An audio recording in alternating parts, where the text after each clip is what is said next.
এই ভাইয়ার সাথে একটা ছবি তুলেছিলাম আমি গত সপ্তাহে। আমার ছোট ছেলে, ওর নাম ওমর।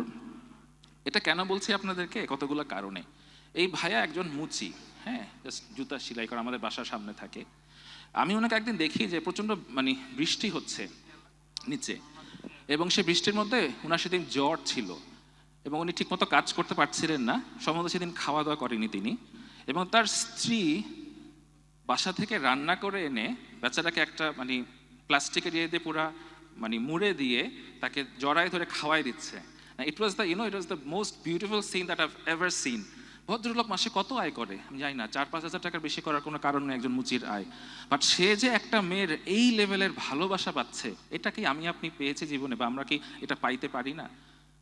এই মেয়ে কি আসলে কম্পেয়ার করে যে আমার হাজব্যান্ড একটা মুচি, ও কি আয় করে, ওকে আমি এগুলো করবো কেন? তার মনের মধ্যে কতটা মায়া, কতটা ভালোবাসা তার হাজব্যান্ডের প্রতি। এই হাজব্যান্ড তাকে কি দিয়েছে? কিছুই তো হয়তো দেয়নি।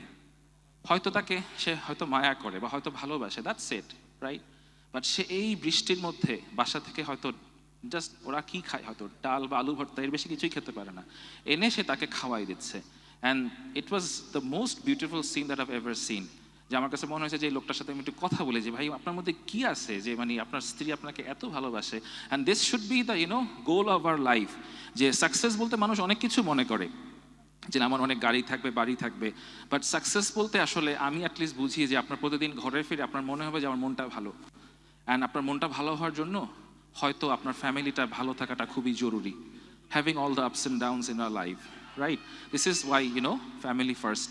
এবং যত রিসার্চ আছে, একটা হার্ভার্ডের কোহোর্ট স্টাডি আছে যেখানে বলা হয়, এটা একটা 75 ইয়ার্স কোহোর্ট স্টাডি, যে ওনারা বলেছেন যে জীবনের শেষে যে একটা জিনিস মানুষকে সবচেয়ে বেশি সুখে রাখে, সেটা হচ্ছে আপনার স্ত্রী বা আপনার হাজবেন্ডের সাথে একটা সুসম্পর্ক।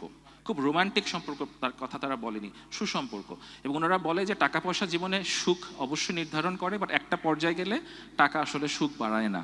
বরং আপনার হাজবেন্ড বা ওয়াইফ আপনার সাথে কি আপনার বয়স যখন 60-70 হবে, সে আপনার পাশে থাকে কিনা, এটা আপনার জীবনে অনেক অনেক অনেক বেশি জরুরি। সো আমাদের অনেকেরই কিন্তু এই ভাইয়াটার মতো ভাগ্য নেই। আমাদের অনেকের হয়তো টাকা আছে, অনেক ডিগ্রি আছে, অনেক কিছু আছে, বাট আমাদের এরকম একটা লাভিং ওয়াইফ বা হাজবেন্ড নাই, যে এরকম বৃষ্টির মধ্যে আমাকে রান্না করে এসে আমাকে জড়ায় ধরে খাওয়াই দেয়। That's like amazing, and it's like very very very precious. আমার কাছে মনে হয় এই জিনিসগুলো না একটু ভাবা উচিত, যাতে করে আমরাও এরকম একজন লাইফ পার্টনার পাই।